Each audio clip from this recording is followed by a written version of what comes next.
A journey of 1,000 miles begins with a single step.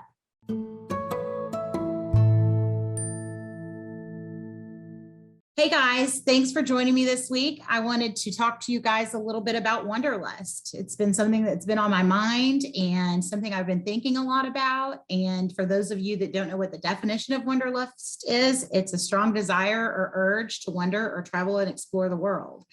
And so I was reflecting on Danny and I's travels and, what has happened. We've been a lot of places since we sold the house in May.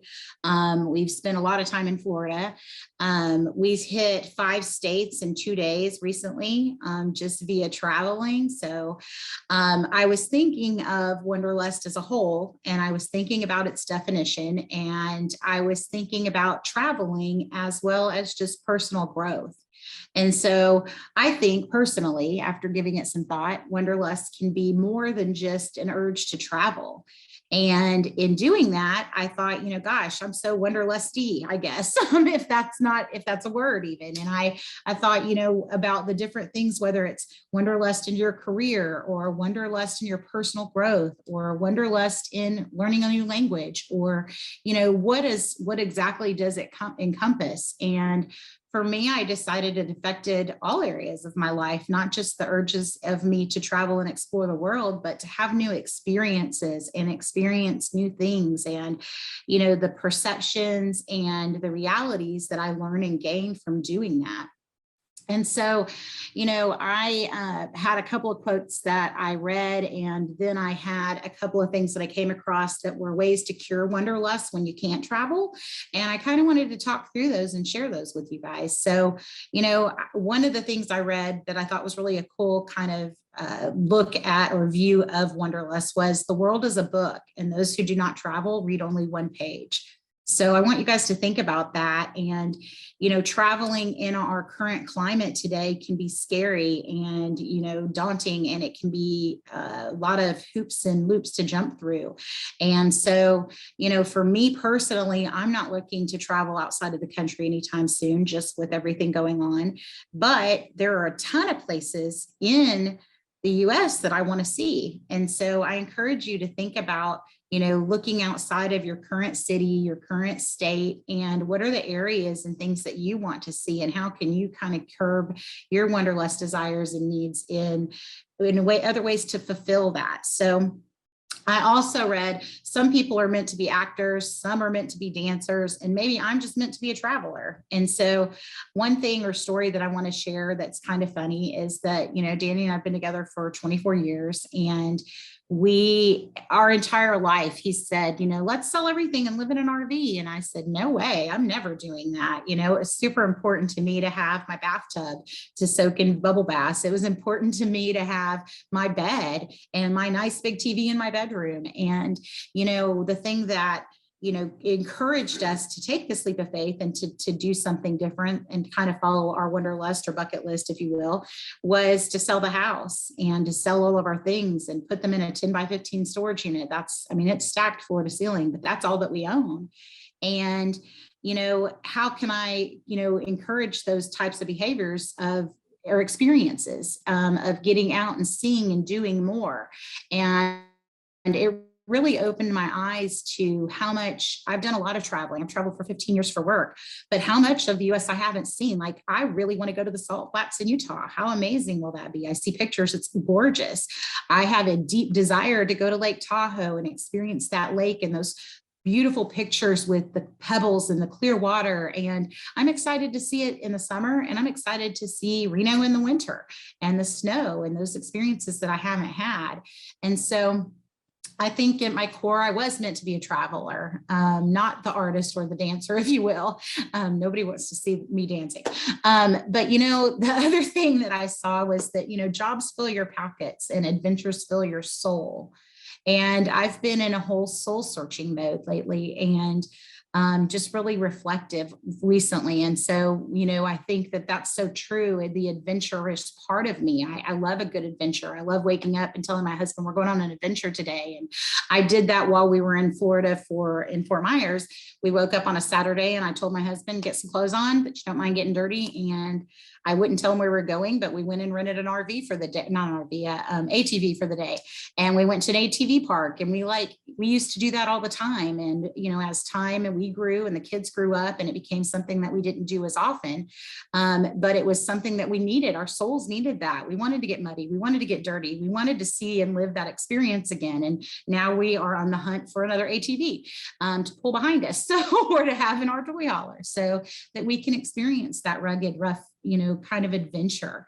And so, I think another thing that I saw that I thought was really outstanding with it all was climb the mountains, not so the world can see you, but so you can see the world. So I want to encourage you guys that, and say that all that's gold doesn't glitter, and not all those who wander are lost. And I really wanted to share with you guys other ways that you can cure wanderlust when you just can't travel, because it could be work, it could be children, it could be finances. I mean, there's a plethora. It could be illness. There's 100 things that can prevent you from being able to travel. But if you have a wanderlust soul and you're wanting to experience different things, there are ways that you can do that. And so I read an article and I took some of the notes down of the things they said, because I thought about each of these and I thought, yeah, these are really great ways to be able to experience it. So one of them was to take a language class, learn a language that you don't know anything about. That's something I would love to do. I haven't done it yet. I speak Poquito Espanol. Very, very small amount, can get by. But gosh, how amazing would it be for me to be able to learn a new language, so that when the climate is different and I do go to another country, at least I can communicate. And so that's something that you can do today that will help you engage wanderlustfully in another culture. And another dynamic. So another thing they said, another way, was to plan a bucket list trip. And I began doing that a while ago. I didn't realize I did it until I started thinking about this episode and talking about wanderlust. But I used to have above my desk in my office concerts I wanted to see, and a list of places I wanted to go, and things that I wanted to do before I died. Or the person, like for concert reasons, like I really wanted to see Elton John in concert. That's something that's really important to me. And my husband made that happen on our anniversary a few years ago. And it was well worth it. I'm so thankful before he quit doing concerts, which he's still doing, but he said he was stopping. But I'm so thankful that before something happened to him or me, that I was able to enjoy that. Another thing is to meet other travelers. I mean, I am so inquisitive and curious, and my husband will tell you when we're traveling and we're in a hotel pool or at a condo pool or whatever, I'm always going to be meeting people and talking to them, and I'm going to be having conversations with them about, their life and what's going on with them and where they come from and, what they're about. And so you can learn so much by, meeting other travelers and hearing their journeys. And people get that from us. They're like, you guys are really cool, and this is a really awesome thing that you're doing. So, get out there and make those conversations, especially when you're, in places and around others that maybe have the desires or the abilities to go and see and do things that you're not able to do. Another thing they mentioned was taste a cuisine you haven't tried before. So all of us like to stick in our box, and we like to, we know what we like. Like I love Japanese food. I love hibachi and I love sushi.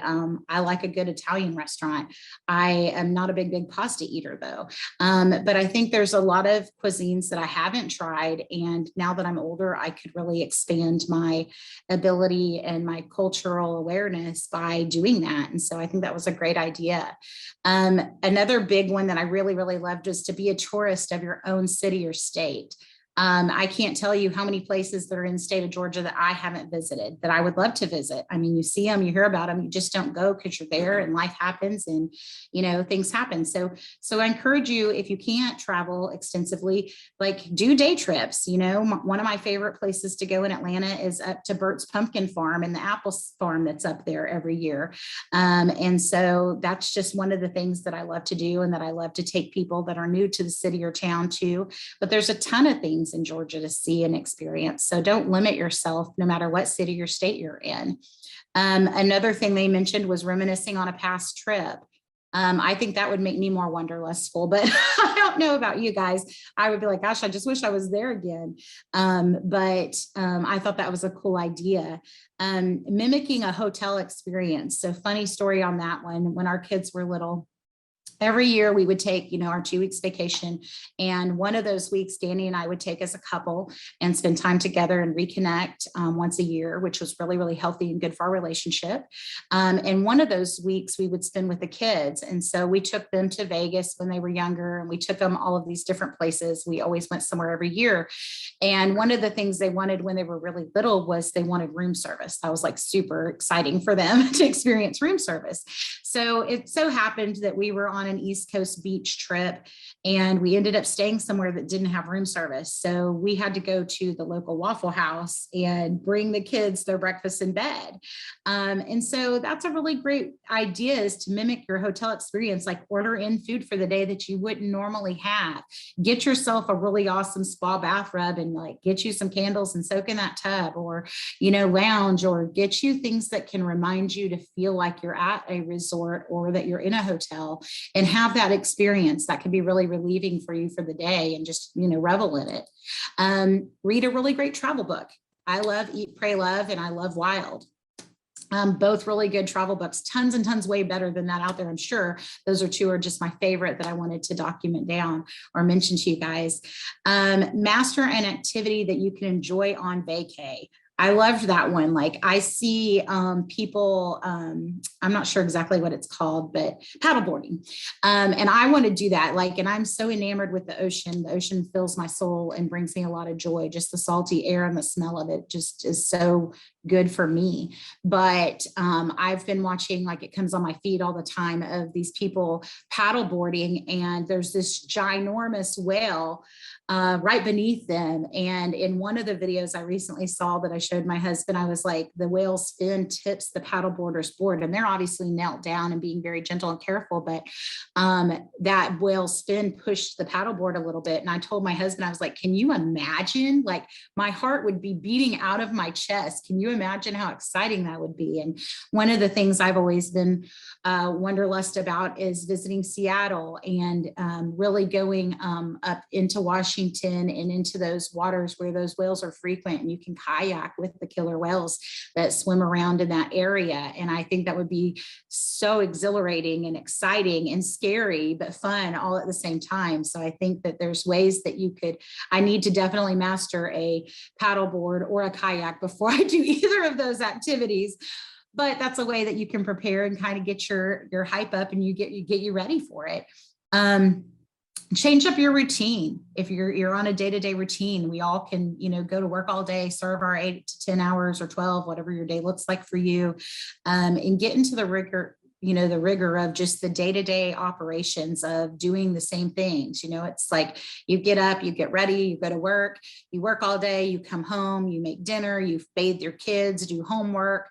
If that's part of your life, you prepare, you get in bed, and you're like, oh, finally, I get to rest. But, change up your routine and do some things different, and create activities or adventures for you and your family. And I mentioned it earlier. Another one is plan a day trip. And so that goes hand in hand with, being a tourist of your own city or state. A day trip's, it might be that you live close to a border, and you could, it was easy for me to get to South Carolina or into Tennessee or Virginia. From where I was. So when I lived in Georgia, so that you could always plan a day trip. And then the last one was take care of future travel needs. So I thought all of those were really, really good. And I just wanted to encourage you guys, the Wanderlust people out there that really want to travel or have those experiences or experience something like that, that travel and change of place impart new vigor to your mind. So I wanted to encourage you to do that. And then I will leave you guys with this. I would love to hear from some of you guys. Some of you listen to me and you let me know that listening to this podcast is awesome for you because you think about things you don't think about on the regular. And so it would mean a lot to me if some of my listeners would share some of their earliest travel memories in the comments. So these episodes can be found on YouTube. They can be found on LinkedIn. They can be found on my Facebook pages. And I really would love to hear from you guys. What is your earliest travel memory? For me, my earliest travel memory is the trips I would take each summer. My parents were divorced. And so every summer I would get on a plane, even at 5 years old, and be shipped out to California to see my dad for the summer. And going to my dad's was awesome. I got to go to Disneyland every summer, and I got to go to Knott's Berry Farm and all of these wonderful SeaWorld places in California and have such a grand vacation at my dad's house every summer. And then, I would leave when I would cry to go to my dad's because I would miss my mom. And then when I would get on the plane to go back to my mom, I would cry because I was going to miss my dad for the year. But that's some of my best travel experiences were being a youngster on a flight. And obviously times are much different because I'm 50 years old now, but I would get the little captain's wings and I got to always see the cockpit. And so that's one of my earliest travel memories that I have, was just that exchange each summer and the adventures that came along with that exchange. So I hope you guys are having a great week, and I'm going to wrap this one up. And again, I would love to hear your earliest travel memory. Share below. We can all learn from one another. Take care and have a great week, guys. Hey guys, if you like this episode, please hit like and subscribe.